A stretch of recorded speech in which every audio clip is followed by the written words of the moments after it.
Isang pamilya, ilan ang miyembro? Yung panganay ko po, 5 anak sa isang kwarto yun. Kasi may pamilya na yung mga anak niya. Yeah. Kwarto-kwarto na po. Oo. Excuse me, nurse? Bakit gano'n? Ganon. So, 5 anak mo, lahat may pamilya? Apat. Sama-sama? Kaya. Ba't gumaganon? Pangit ang reaction. Oo. Oh, may mga trabaho naman. Meron po. At So, least hindi may mo sagot katrabaho. lahat, no?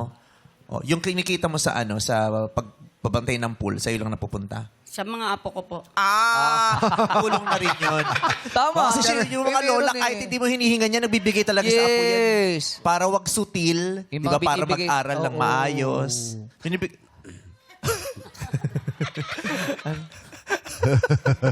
Kahiyaan. Sino nagsabi sa inyo umupo kayo dyan? Wala na papagod eh. Hayaan mo na nagpahinga. Ang tari na outfit dito, OG Dragon.